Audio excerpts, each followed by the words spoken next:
నమస్కారం ఫ్రెండ్స్. మాకు నేమ్కల్‌లో ఒక వర్క్ వచ్చింది. దానికోసం నేను, నా టీమ్ మెంబర్స్ పవన్, లక్కీ ముగ్గురం కలిసి బైక్ మీద నేమ్కల్ స్టేషన్‌కు బయలుదేరాం.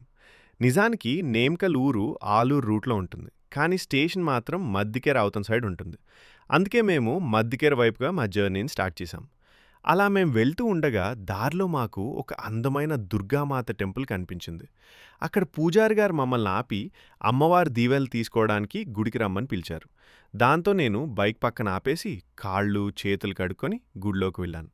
ఆ రోజు శుక్రవారం కావడం వల్ల ఎంతో పవిత్రమైన రోజు అని శివునికి అభిషేకం చేయడం జరిగింది. ఆ స్వామికి అభిషేకం చేసే భాగ్యం కలగడం నా అదృష్టంగా భావించాను. అమ్మవారిని, శివుణ్ణి దర్శించుకుని వారిచ్చిన ప్రసాదం తిని మళ్ళీ బయలుదేరాం.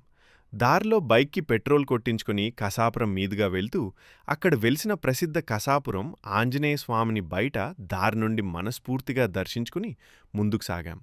అలా కొంచెం ముందుకు వెళ్ళగానే లక్ష్మీ నరసింహస్వామి టెంపుల్ కనిపించింది. మీలో ఎంతమంది ఈ లక్ష్మీ నరసింహస్వామి టెంపుల్ని దర్శించుకున్నారో తప్పకుండా కింద కామెంట్స్లో తెలియజేయండి. అక్కడి నుండి మరో 2-3 కిలోమీటర్ల ముందుకు వెళ్ళగానే మాకు బుగ్గ సంగమేశ్వర స్వామి టెంపుల్ కనిపించింది.